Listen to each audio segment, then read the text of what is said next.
অনেক অনেক ধন্যবাদ আপনাকে আপনার প্রশ্নের জন্য। আপনি দেখছেন দ্য ফুটবল শো এর অ্যাডেড টাইম। আজকে আমরা একটু তাড়াহুড়ো করেই শেষ করব, কারণ নাবিল খান ক্ষুধার্ত, তাকে খেতে হবে, আমার একটু বাইরে যেতে হবে, এই কারণে। আর প্লাস হচ্ছে কমিউনিটি পোস্টটা কোনো পোস্ট দেয় নাই, ভুলে গেছে আর কি, যাদের কারিগরি জটিলতা, যান্ত্রিক গোলযোগের কারণে যারা আজকে মেইন শো দেখতে গেছেন তারাও প্রথম 5 মিনিট মনে হয় পান নাই। ফেসবুকে দেখতে পারেন, ফেসবুকে ওটা পাইতে পারেন, অথবা টি স্পোর্টস ফুটবলে যে ফুল ওই কন্টেন্টটা আপলোড হয়েছে ওখান থেকে আপনি দেখে নিতে পারেন। আমরা শুরু করি। আর কোশ্চেন আসলে নেশনস কাপের সেই ফাইনাল নিয়েই বেশি কোশ্চেন। ব্রাহিম দিয়াস, টাওয়েল কাণ্ড, তারপর হচ্ছে সাদিও মানে, যা যা হলো, মরক্কো হচ্ছে কি তাদের হোস্ট করতে দেয়া হবে কিনা, মানে ইন ডেপথে হচ্ছে মেইন যেই আমাদের কন্টেন্টটা আপলোড অলরেডি হয়ে যাওয়ার প্রসেসে আছে বা হয়ে গেছে, ওইটার মধ্যে আসলে আপনারা পুরো ইন ডিটেইলস পাবেন। আর এখানে আমরা একটু টাচ করি। আচ্ছা, আমাকে একটু বলেন তো, আপনি কি তোয়ালে মানে বাংলায় তোয়ালে, ইংলিশে টাওয়েল, আরো বাংলায় গামছা, মানে গামছা তো বুঝছেন, গামছা আপনি কোনটা ইউজ করেন? তো আপনার পার্থক্য আছে। আমি টাওয়েল ইউজ করি। টাওয়েল ইউজ করেন? ভাই, আপনি চিজ অমলেট খান, টাওয়েল ইউজ করেন? আমি অবশ্য টাওয়েল ইউজ করি। আপনি কি হচ্ছে কি বলেন যে আমার তোয়ালেটা একটু দাও? না, আমিও না, গ্যাপ আছে তো। একটা হচ্ছে যেটা দিয়ে গোলকিপাররা করেন, আমি বলছি বাংলা গামছা একটা আছে না, যেটা বাংলাদেশে পাতলা, যেটাই সবাই বাংলাদেশে মোস্ট অফ দেম ব্যবহার করা হয়। আপনি কোনটা ব্যবহার করেন? যেটা দিয়ে হচ্ছে কি টাওয়েলই ব্যবহার করেন। হ্যাঁ, আমিও তাই করি, কিন্তু আপনি কিন্তু এই ব্যাপারে এলিট একটা জায়গায় অবস্থান করছেন। মানে আপনি চিজ অমলেট খান, আবার হচ্ছে টাওয়েল ব্যবহার করেন, এই জন্য আপনার খিদাটা লাগছে আসলে। যাই হোক, আমাদেরকে কমেন্টস করে জানাতে পারেন যে আপনার পছন্দ কি গামছা নাকি টাওয়েল। দুইটার মানে একই জিনিস, বুঝছেন তো ঘটনাটা আসলে কোন জায়গায়। এবং মরক্কো এটা দিয়ে ভালো অ্যাড হয়। বাংলাদেশে যারা অনলাইনে এই বিজনেসগুলা করেন, তারা চাইলেই এগুলা দিয়ে আসলে ভালো বিজনেস করতে পারেন, এই মিম দিয়ে বা সবকিছু দিয়ে।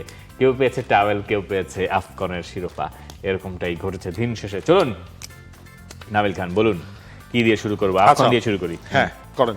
আফকনের প্রথম প্রশ্ন, যদিও আফকন রিলেটেডই না, কিন্তু প্রথম প্রশ্ন হচ্ছে নিখাত ভদ্রলোক হিসেবে স্টার্ট বেনসেল মহসিন গাজীর প্রশ্ন।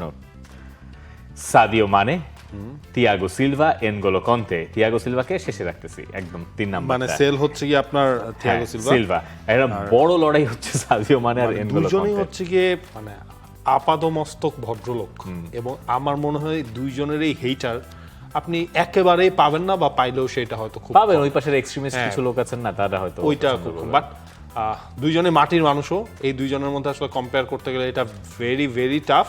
আমি হচ্ছে আপনার স্টার্টে সাদিও মানেকে রাখবো, বেঞ্চে এনগোলো কন্তেকে রাখবো, কিন্তু আপনার যেটা করবো, যেহেতু এটা ফুটবল ম্যাচ হিসেবে আসলে আমরা বিচার করতে পারি, একদম পারফেক্ট 45 মিনিটস খেলবে সাদিও মানে, একদম পারফেক্ট 45 মিনিটস খেলবেন এনগোলো কন্তে। না, নিপাট ভদ্রলোক হিসেবে আমি একটু এনগোলো কন্তেকে এগিয়ে রাখছি। মানে ফুটবল খেলার পরে উনি আসলে যে মানুষ, মানে একটা হোল্ডিং মিডফিল্ডার, মাঠের মধ্যে যা আর যে মানসিকতা তিনি দেখান, এইটা জাস্ট কমপ্লিটলি সেপারেট। মানে মাঠেও উনারা আমি কখনো মারামারি করতে দেখিনি। সাদিও মানেও ধরেন মেজাজ হারান, রিয়াক্ট করেন, কারণ মানুষ, এর দোষ দিচ্ছি না, কিন্তু এটাই স্বাভাবিক, এইটাই হওয়ার কথা। কিন্তু এনগোলো কন্তের এইটাও হয় না। এই কারণে এনগোলো কন্তেকে আরো এক ধাপ এগিয়ে। এবং মানে আপনি চিন্তা করেন এই দুইজন কি পরিমাণ সিম্পল লাইফ তারা লিড করেন, মানে এইটা আনবিলিভেবল। ফ্রান্সের প্লেয়াররা যখন ন্যাশনাল টিমে এক একজন ঢোকেন, এক একজনের তো বিরাট রঙের কন্দে মন্দে যারা পড়েন, আর দেখবেন যে এনগোলো কন্তে একটা হুডি পরা হাইট আসতেছে, এই একটু দিল, ঢুকে গেল, শেষ, ঠিক আছে। কিন্তু এনগোলো কন্তের লাইফ আরেকটু বেটার সুবিধা পেয়েছেন, যেহেতু ফ্রান্সে বড় হয়েছেন। কিন্তু সেই তুলনায় সাদিও মানেটা আরো বেশি ঝামেলা ছিল, সেনেগালের আরো স্ট্রাগলিং ছিল। সুপার, মানে এইসব গল্পগুলো অসাধারণ। মাহমুদুল হাসান তাসিন, তার প্রশ্ন, সেনেগালের আফকন পারফরমেন্সের পর ফ্রান্স গ্রুপটা আরো কঠিন হয়ে গেল বিশ্বকাপে। ফ্রান্স, নরওয়ে, সেনেগাল, নরওয়ে, আর পাথ 2 থেকে আপনার আসবে হচ্ছে বলিভিয়া, ইরাক, সুরিনামের মধ্যে যে কোনো একটা দল। সো আমরা ধরে রাখলাম ইরাক, বলিভিয়া হইতে পারে, বাট হ্যাঁ, নরওয়েকে ধরাই হচ্ছে আপনার ডার্ক হর্স। এরপর সেনেগাল যে আউটস্ট্যান্ডিং পারফরমেন্স দেখিয়েছে ওভারঅল, আপনি চিন্তা করেন মরক্কোকেও তারা ম্যাচের কোন স্টেজে যে হারালো। মরক্কোকে হারলো, এর আগে হচ্ছে আপনার মিশরকে তারা হচ্ছে কিভাবে হারিয়ে আসলো। ফুটবলে তো আপনার আসলে পুরো ম্যাচের থেকে ওই পারফেক্ট টাইমে একটা গোল আপনার অনেক কিছু বদলায় দেয়। আমার কাছে তো মনে হয় পুরো ম্যাচ জুড়ে সেনেগাল ভালো করেছে। হ্যাঁ, এবং সেনেগাল শুধুমাত্র এই ম্যাচে ভালো করেছে তা না, Senegal throughout the tournament they were the better team ছিল। হ্যাঁ, consistent, they were the better team. ইজিপ্টের সঙ্গে যে ফুটবলটা তারা খেলেছে, ইজিপ্টের ওই ম্যাচের পরে গিয়ে এইখানে এই মরক্কোর সঙ্গে জিততে পারাটা, সেনেগালের প্লেয়িং স্টাইল খুবই প্রশংসনীয়, তাদের খেলার ধরন খুবই প্রশংসনীয়। তবে ফ্রান্স আলাদা হিসাব, তবে সেনেগাল ভার্সেস মানে নরওয়ের লড়াইটা ওইটা দুর্দান্ত হবে। আর সেনেগাল যখন ফ্রান্সের এগেনস্টে খেলবে, কয়েকটা ব্যাপার কাজ করবে, 2002 ফিরে আসবে বারবার। এই যে এই ফাইনালে আমরা তো এল হাজি দিউফ ছিলেন তো গ্যালারিতে, এবং যেভাবে মধ্যস্থতা হয়েছে খেলায়, সেখানে এল হাজ দিউফের একটা বড় অবদান আছে। দিউফ সম্ভবত টিমেরই সঙ্গে কেউ একজন, যারা 2002 বিশ্বকাপ দেখেছেন, আমি জানি না আমাদের এই শোতে নিশ্চয়ই অনেকে দেখেছেন, তো অবশ্যই আমরা দেখেছি, তো মানুষ তো দেখেছেনই। 2002 এর কথা নিশ্চয়ই অনেকের মনে আছে। এল হাজ দিউফ ওই যে সেনেগালের ওয়ার্ল্ড কাপের লোকগাথার অংশ, তিনি এই টিমের সঙ্গে থাকবেন এবং তিনি এই টিমটাকে নিয়ে ওয়ার্ল্ড কাপে যাবেন। ফ্রান্সের ম্যাচের আগে এগুলো নিয়ে অনেক কথা হবে। এই উত্তাপটা ফ্রান্সকে কিছুটা চাপে ফেলবে, যদিও ফ্রান্স হয়তো ফেভারিট, কিন্তু এইটা একটা দেখার মতো ম্যাচ হবে। গ্রুপটাও মনে হচ্ছে আসলেই জমে যাবে। ট্রু, মানে সেনেগালের এই পারফরমেন্সের পর ধরেন আসলেই তো আপনার 48 দলে সবাইকে নিয়ে তো আপনি সব সময় খোঁজ খবর রাখতে পারেন না, কিন্তু যখন আপনার একটা রিসেন্ট টাইমে আপনার একটা আফকন আপনি পেয়ে যাবেন, তখন অনেক কিছুই কিন্তু ওই জায়গায় হেল্প করবে। সেটা ইজিপ্টের ক্ষেত্রে, সেটা সেনেগালের ক্ষেত্রে, যারা যারা ওয়ার্ল্ড কাপ খেলছে, মরক্কোর ক্ষেত্রে, সবার ক্ষেত্রেই সেটা। আবার আমরা শেষ দিন বলেছি, আমি কবে জানি এর মধ্যে বললাম যে এরকম একটা টুর্নামেন্ট আফ্রিকার টিমগুলো পেয়েছে, তাদের জন্য ভালো হবে। কিন্তু এইটা আবার পরে আমার কাছে মনে হয়েছে অন্য একটা ঘটনাও ঘটতে পারে। সেটা হচ্ছে আফ্রিকার প্লেয়ার একটু টায়ার্ড হয়ে যেতে পারে।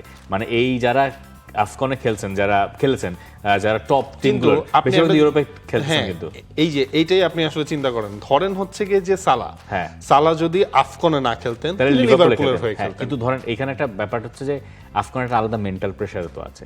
6 মাসের মধ্যে এরকম দুইটা টুর্নামেন্টের মেন্টাল প্রেসারে অনেক সময় এমন হইতে পারে যে মানে একটা থাকে না, যেটা বিষণ্ণতা একটা তৈরি হইতে পারে।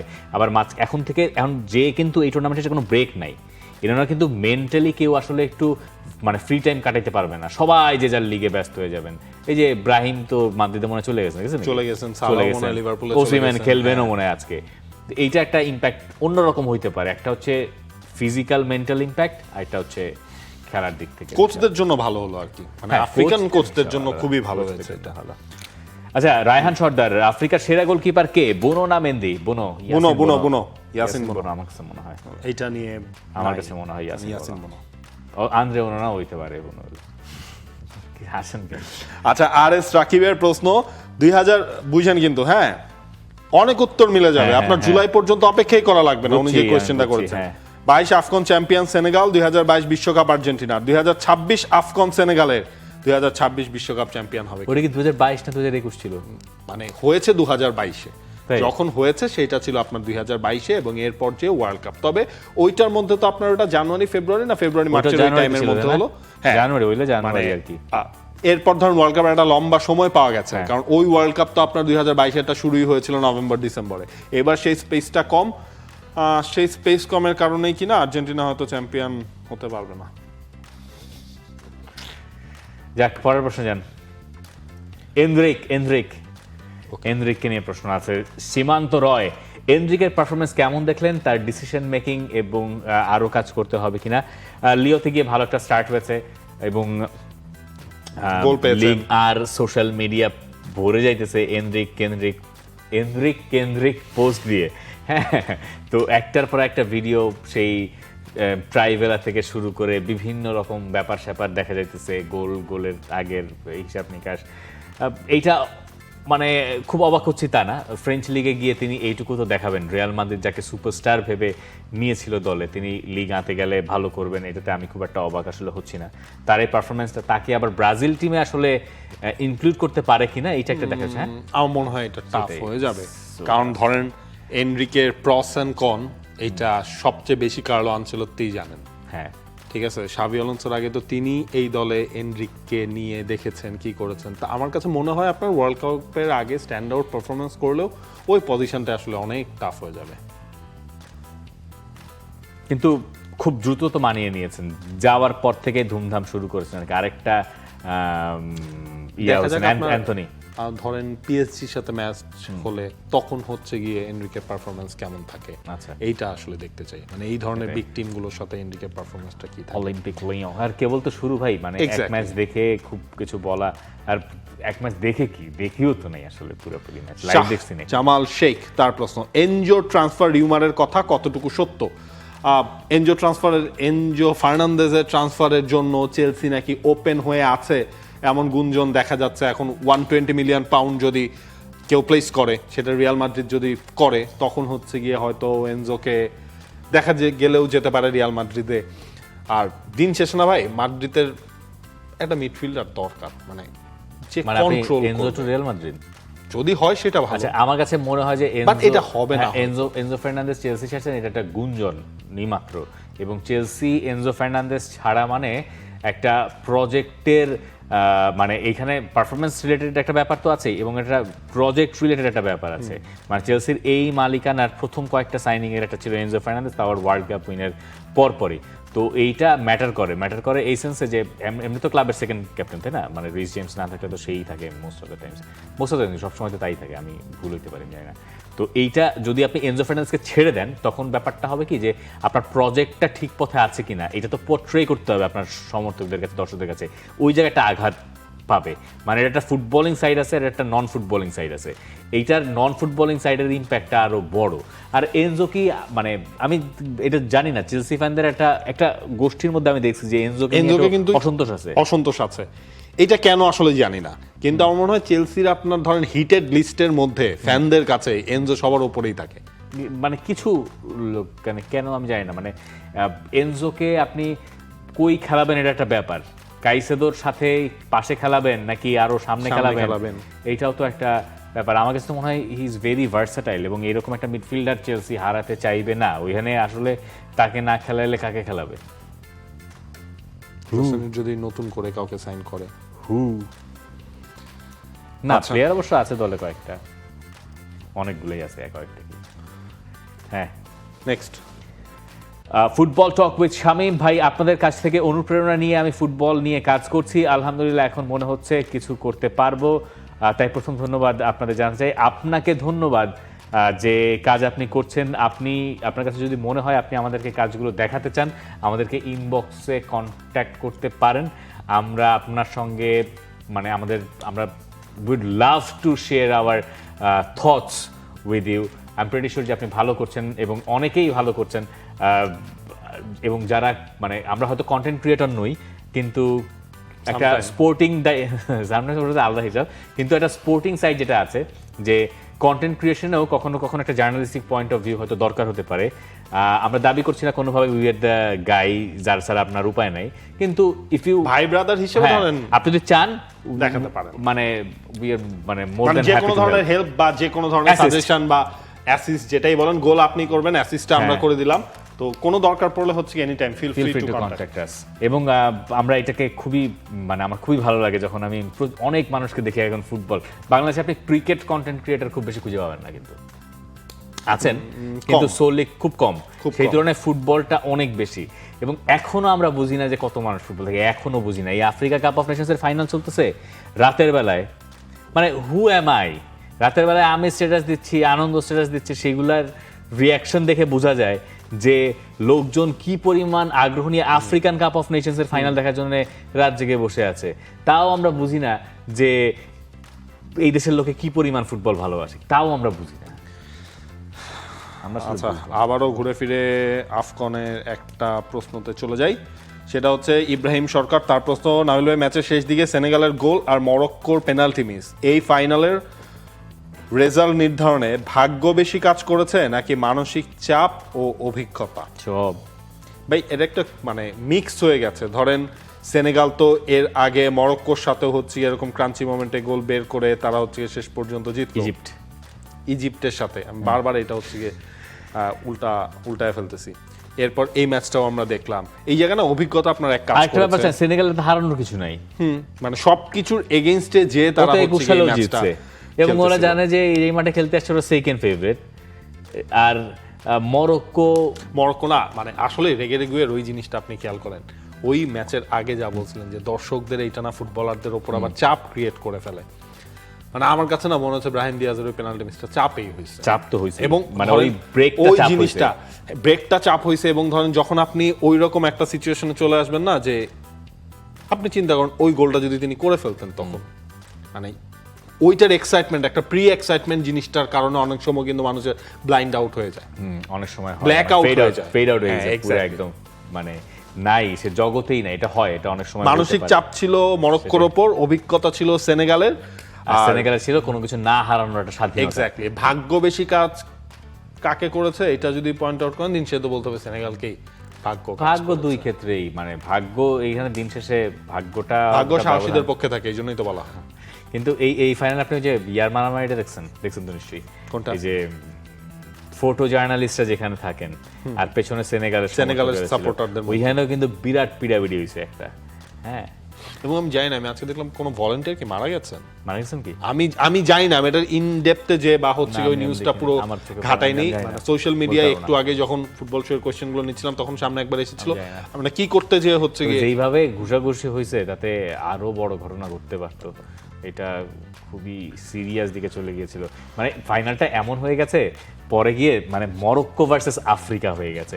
আফ্রিকার সবাই চাইছে যে, বেশিরভাগ দেশ চাইছে যে মরক্কো হারুক।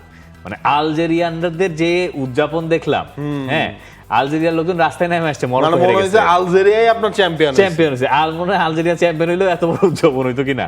মানে কি স্যাভেজ এবং কি brutal.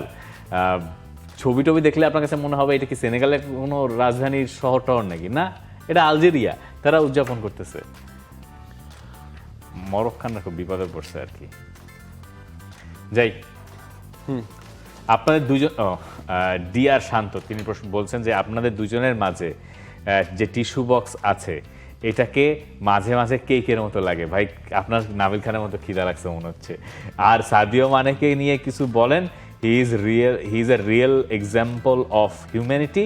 I think he deserves this trophy. Raihan Sardar কার প্রশ্ন নিয়েছেন? রায়হান সর্দার, না, এটা ডিআর শান্ত। রায়হান সর্দার কি আগে কোনো প্রশ্ন নিয়েছিলেন আজকে? রায়হান সর্দার একটা প্রশ্ন নিয়েছিলাম যে আফ্রিকার সেরা গোলকিপারকে। রায়হান সর্দার ফেসবুক থেকে বাদ পড়ে গেল। ঠিক আছে, রায়হান সর্দার কিছু মনে করবেন না, আচ্ছা, এটা মনে হচ্ছে কেকের মতো মনে হয়েছে। আচ্ছা, স্ক্রিনে কি এটা কেকের মতো লাগে? ওনার খিদা লাগছে, আপনার মতো খিদা তো না, ক্ষুধা, ভাই খিদা না। কেক তো ধরেন হচ্ছে কি যেটা তো চ্যাপটা সাইজ, ঠিক আছে, হয় না। আবার এই পাশে হচ্ছে উইটও খুব কম। হ্যাঁ, না, অবশ্যই আপনার কাছে লাগতে পারে। এটা হচ্ছে আপনার Bashundhara facial tissue perfumed.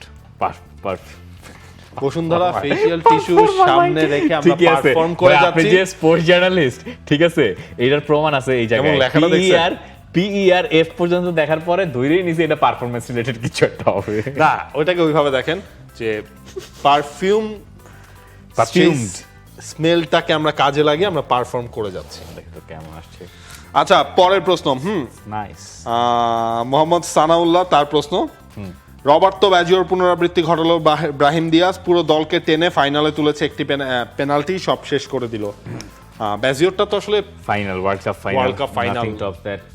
ওইটাকেই tie breaker, হ্যাঁ। আর ব্রাহিম দিয়াজ বলতে বাজিওটা মিস না করলেও মানে ব্রাজিল জিততেছিল না, ধরেন হচ্ছে আবার যে ওটা তো ইতালি লাস্ট শট ছিল, হ্যাঁ, মানে ওটা যে আইকনিক মোমেন্ট হয়ে গেছে আর কি ফুটবলে। কিন্তু এইটা আবার অন্যরকম, যে এটা দিলেই জিতবে, কিন্তু বাজিওর ব্যাপারটা তো এরকম ছিল না আর কি। ব্যাজো। আচ্ছা, আমি তো যে ভাবছিলাম, মেহেদী হাসানের প্রশ্ন, রাফিনিয়া না থাকার কারণে বার্সার হার। বার্সেলোনা যে হারটা তারা ফেস করলো, এইটারে খুব সহজে এই ফ্রেমিং করা যায় যে রাফিনিয়া না থাকার কারণে সোসিয়েদাদের কাছে হেরেছে, কিন্তু বার্সেলোনার খেলা দেখে না, এই কার কাছে সোসিয়েদাদ তো যে কোপা দেল রে, তো বার্সার সঙ্গে, মানে বার্সার এই ম্যাচটায় মানে বার্সা হারছে কপালের দোষে। মানে থাকে না আপনার কোনো দিন যে সব করবেন কিন্তু আসলে কি আপনি জিততে পারবেন না, এইটাই আসলে এই ক্ষেত্রে ঘটছে। মানে রাফিনিয়া থাকলে তো বার্সেলোনার চেহারার পরিবর্তন হয়ে যায়, রাফিনিয়া না থাকলে বার্সা হেরে যায়। এই যে সবশেষ হারটাও রাফিনিয়া না থাকার সময়, মানে চেলসির সাথে হারটা অবশ্য রাফিনিয়া একটু কিছুক্ষণ খেলছিলেন, ওটা তো একদম আপনার লাস্টের দিকে, মানে কিন্তু এটাকে বলা যায়। কিন্তু এই ম্যাচে আমার কাছে মনে হয় না যে রাফিনিয়ার না থাকার কারণে বার্সেলোনা হেরেছে। Barcelona were in a sense unlucky, তাদের গোলকিপার দুর্দান্ত ছিলেন রেমিরো। মানে দুর্দান্ত যে দুর্দান্ত সেভ করছেন এই সিজনের বেস্ট গোলকিপিং ডিসপ্লে মনে হয় দেখলাম রিয়াল সোসিয়েদাদের গোলকিপারের কাছ থেকে। সো ওগুলো একটা কারণ বলে আমার কাছে মনে হয়। আচ্ছা, AHN টানা তার প্রশ্ন যে এই বৃহস্পতিবার ট্রফি ট্যুর ইভেন্টে আসছিলাম, মানে বুধবার হবে মনে হয়, কিন্তু আমি এবং আমার ভাই দুজনেই ফুটবল শোর ক্রুর সাথে দেখা করার স্বপ্ন খুঁজে পাই নাই। ভাই দুঃখিত, আমরা দেখা করার সুযোগ পেলে অবশ্যই দেখা করতাম। অনেকের সাথে দেখা হয়েছে, আপনার সাথে হয়তো ফুটবলে মিলে নাই, ব্যাটে বলে মেলে না, তো ফুটবলের ক্ষেত্রে সেটা হবে, ফুটবলে মেলে নাই, এই জন্য হয়তো দেখা হয়নি। ইনশাল্লাহ, পৃথিবীটা তো গোল ভাই, ঘুরতে ঘুরতে দেখা হয়ে যাবে কখনো না কখনো। অনেকের সাথে দেখা হয়েছে, দেখা হয়ে ভালো লেগেছে, মানে আপনাদের সঙ্গে এই শো এর দর্শকদের সঙ্গে সামনাসামনি দেখা হইলেই ভালো লাগে, তাই না? ট্রু। অন্যরকম মোহাম্মদ আমরা কি কখনো একটা লাইভ শো করতে পারি দর্শকদের নিয়ে? হ্যাঁ করতে পারি, মানে ইনশাআল্লাহ। আমরা কোনো একটা জায়গায় করতে চাই, লেটস সে ধরেন ঢাকার কোনো একটা জায়গায়, হ্যাঁ, আমরা একটা 40-50 জনের একটা অ্যারেঞ্জমেন্ট রাখলাম, হয়তো ছোট একটা টোকেন মানিয়ে নিলাম, ধরেন 20 টাকা, 25 টাকা, 50 টাকা, না কথার কথা, মানে সাবস্ক্রিপশন ফি, অন্য কারণে এটার প্রয়োজনীয়তা হয়, বা নিলামই না ধরলাম, আমরা তাদের সামনে শোটা করলাম, ওনারা শো লাইভই দেখলেন এবং আমরা লাইভ কোয়েশ্চেন করলাম। আমরা তো একটা সিস্টেমের মধ্যে থেকে আমরা এরকম পাবো না? এটা অবশ্যই ইনশাআল্লাহ সেটা আমরা পাবো, এতটুকু বিশ্বাস হয়তো বা আছে যে এই ফুটবল শোকে মানুষজন যতটা পছন্দ করে, গালমন্দও করেন যারা করেন, আলোচনা সমালোচনা সবকিছুই থাকবে, তো ওইটা ইজিলি মনে পাওয়া যাবে। এবং আমরা মনে হয় কোনো একটা স্পেশাল এডিশন শো এটা আমরা করতেই পারি। হোয়াট অ্যাবাউট ধরেন 500? এক্স্যাক্টলি, আজকে 442 442, সুতরাং যদি 500 এপিসোড ইনশাআল্লাহ আমাদের দেশ থেকে করা হয়, সেই সুযোগ থাকে। আজকে 442, 433টা আমরা সেলিব্রেট করলাম না কেন? হ্যাঁ ভাই, দেখি ইনশাআল্লাহ কি থাকে কপালে, আমরা কোনো একটা ব্যবস্থা দেখি। আচ্ছা মোহাম্মদ, মানে সেটা 500তম হইতে পারে এটা কথা দিচ্ছি না, তবে এটা আমাদের মাথায় আছে, আমরা ইনশাআল্লাহ কোনো একটা সময় এটা, এবং সেটার সাথে সবাই, তৌসিফ, আনন্দ সবাই হয়তো থাকবেন। মোহাম্মদ সোহাগ তার প্রশ্ন, বিএফএল বন্ধ কেন? আচ্ছা, বিএফএফ বন্ধটা আপনার মেইনলি হয়েছিল মিড সিজন ব্রেক, এটা ছিল একটা ট্রান্সফার উইন্ডো আসলে চলছিল, আর এরপর যেটা হয়েছিল আপনার ফেব্রুয়ারি মাসের প্রথম সপ্তাহে বিএফএল আবার মাঠে গড়ানোর কথা ছিল, কিন্তু যেহেতু জাতীয় নির্বাচনের কারণে আপনি এক রাউন্ড খেলে আবারও একটা ব্রেকে যাওয়া লাগতো, এরপর আবার ন্যাশনাল ইলেকশন যেহেতু রয়েছে বাংলাদেশের, সেইটার পর যে আবারও রিজিউম হতো, তো ক্লাব তাদের দাবি ছিল কয়েকটা ক্লাবের যে এইটা একেবারে পরে শুরু করা যায় কিনা ইলেকশনের পর, তো সবকিছু মিলিয়ে ওইটাই ডিসিশন হয়েছে যে ইলেকশনের পরেই আসলে শুরু হবে ঘরোয়া ফুটবল। আমার কাছে মনে হচ্ছে ভালো ডিসিশন, মানে ইলেকশনটাকে মাঝখানে রেখে এক সপ্তাহ খেলায় লাভটা কি?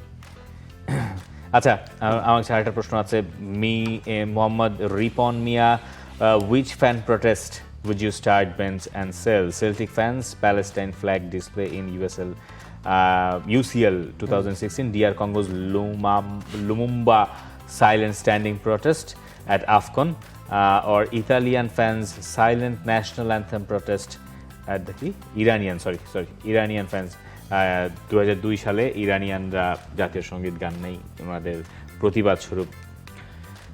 সবগুলাই আইকনিক, সবগুলাই আইকনিক তাৎপর্য রয়েছে, তিনটা আলাদা আলাদা। এটাকে আমরা বরং স্টার্ট বেঞ্চ সেল না করি, এক একটা দেশের পার্সপেক্টিভে এক একটার গুরুত্ব এক এক রকম, এক একটার মিনিং এক এক রকম, তো সবকিছুতে পৃথিবীর সবকিছুতে র্যাঙ্কিং হয় না, তাই না? এইটা আরেকটা সেরকম জিনিস। তবে যেমন আপনারা আমাদের কাছ থেকে র্যাঙ্কিং পাবে না কে সেরা, মেসি না রোনালদো, সেটাই, লাভ নাই। হিউম্যানিটেরিয়ান ইস্যুতে সবকিছু মিলিয়ে প্যালেস্টাইনটার আমরা একটা আলাদা জায়গায় রাখতে পারি, it's a different class of, মানে অল টুগেদার, যেটা সেল্টিক ফ্যানরা একবার করছেন তা না, নিয়মিতই করেন, শুধুমাত্র সেল্টিক না, এখন অনেকেই করেন। এবং আপনি ধরেন হচ্ছে ডিআর কঙ্গোটা হচ্ছে ডিআর কঙ্গো রিলেটেড, হ্যাঁ, আফ্রিকা রিলেটেড, ইরানেরটাও দেখেন ইরান রিলেটেড, কিন্তু হচ্ছে প্যালেস্টাইন তো হচ্ছে হোল ওয়ার্ল্ড, কোন জায়গায় প্যালেস্টাইন, কোন জায়গায় হচ্ছে সেল্টিক, সেটাই। That's it. আচ্ছা, প্রশ্ন রয়েছে আরেকটা, শেষ প্রশ্ন জান। হ্যাঁ, আব্দুল্লাহ আল জিহাদ তার প্রশ্ন, বুঝেন? হ্যাঁ বুঝলাম। আমার জিএফ মানে উনার গার্লফ্রেন্ড, আপনার জিএফ, আপনার বিয়ে করছেন, এটা পড়লেন কেন তাহলে? উনার গার্লফ্রেন্ড আব্দুল্লাহ আল জিহাদের গার্লফ্রেন্ড যখন উনাকে জিজ্ঞেস করতো কি করো, তখন তিনি বলতেন আমি খাবার খাই ও অ্যাডেড টাইম দেখি। শুরুতে হচ্ছে কি আব্দুল্লাহ আল জিহাদের গার্লফ্রেন্ড বলতে এটা কি? হ্যাঁ ঠিক আছে। তারপর আব্দুল্লাহ আল জিহাদ তার গার্লফ্রেন্ডকে বুঝিয়ে দিলেন যে অ্যাডেড টাইম কি, ফুটবল শো কি। এরপর হচ্ছে গিয়ে আব্দুল্লাহ আল জিহাদের গার্লফ্রেন্ড তার ফ্যান হয়ে গেল, মানে শো এর ফ্যান হয়ে গেল, ঠিক আছে। একদিন ওনারা বাইরে বের হইছেন, একদিন ঘুরতে যাওয়ার পর আব্দুল্লাহ আল জিহাদকে তার গার্লফ্রেন্ড জিজ্ঞেস করলো ফুটবল শো এর পছন্দের মেম্বার কে। আচ্ছা, তো আব্দুল্লাহ আল জিহাদ বললেন রিফাত মাসুদ, আব্দুল্লাহ আল জিহাদের গার্লফ্রেন্ড বললেন নাবিল খান। হ্যাঁ, এখন এটা নিয়েই তাদের ঝগড়া হয়ে ব্রেকআপ হয়ে গেল। মানে হ্যাঁ, এইটা নিয়ে ঝগড়া হয়ে ব্রেকআপ হয়ে গেছে, কিন্তু তিনি সব ঠিক করতে চান। এখন সমাধান কি তিনি বলছেন? ভাই এই সব জিনিসে ঝগড়া লাগলে তো ভাই এটা খুব ঠিক করে লাভ নাই। এই জিনিসে যদি ঝগড়া লাগে এবং এটা দিয়ে যদি ঠিক না হয় তাহলে আর ঠিক করতে যায় না। সময় হয় কি অনেক সিলি জিনিস থেকে কথা কাটাকাটির থেকে শুরু করে একদম পুরো মনে করেন দাকুমরা সম্পর্ক হয়ে যায়। আপনি হচ্ছে গিয়ে আপনার গার্লফ্রেন্ডকে ওইটা বলেন যে আমরা তো ভাই, ঠিক আছে, এখানে নো বিভাজন, ব্রোজ। সো ওইখানেও আপনারা করেন না, এবং একসাথে থেকে ধরেন হচ্ছে আমরা একসাথেই তো দা ফুটবল শো টিম, আমাদের আরো মেম্বারও রয়েছে, একসাথেই আমরা এগিয়ে যাচ্ছি ইনশাল্লাহ, ভালো হচ্ছে কিন্তু ওইটা আপনারা ইয়ে করেন। একসাথে থেকে দেখবেন হচ্ছে জিনিসটা আরো ওয়াইড হয়ে যাবে, সুখে শান্তিতে আপনারা এই যে রিলেশনশিপ থেকে সেটাকে বিবাহতেও ইনশাল্লাহ কনভার্ট করতে পারবেন। একদিনে আব্দুল্লাহ জিহাদ নামটা, আব্দুল্লাহ জিহাদ ভাই এর আগে কোনোদিন এতবার শুনে নাই, একদিনে পুরো নাম এতবার, আমি শিওর। কারণ কি ওই যে বিয়ের একটা কোশ্চেন ছিল না, মানুষজন তো এটা ধরে নিয়ে যে আপনি, মানে আমি এখানে লিখে রাখছি যে আমার বিয়ে, মানে এই টাইপ, যে এক প্রশ্ন করছিলেন ওই যে ভাই যিনি ম্যান সিটি ফ্যান, যে আমার বিয়ে এরকম কিছু একটা। ও মা, আমার এই মানুষজন মেসেজ পাঠাইছে, না এটা ভালো করেছেন। আমাদের টি স্পোর্টস এর আমাদের যে যারা আছেন দুই একজন আমাকে মেসেজ পাঠিয়েছেন আমাদের, যে ভাই আপনার বিয়ে হবে। আরে আরে অদ্ভুত, এটাই হয়। এনিওয়েজ, থ্যাংক ইউ, ভালো থাকবেন, tata. For more updates, subscribe to our YouTube channel and click on the bell icon. Follow us on Facebook and Instagram. Download T-Sports app to enjoy exciting games and highlights. Visit tsports.com.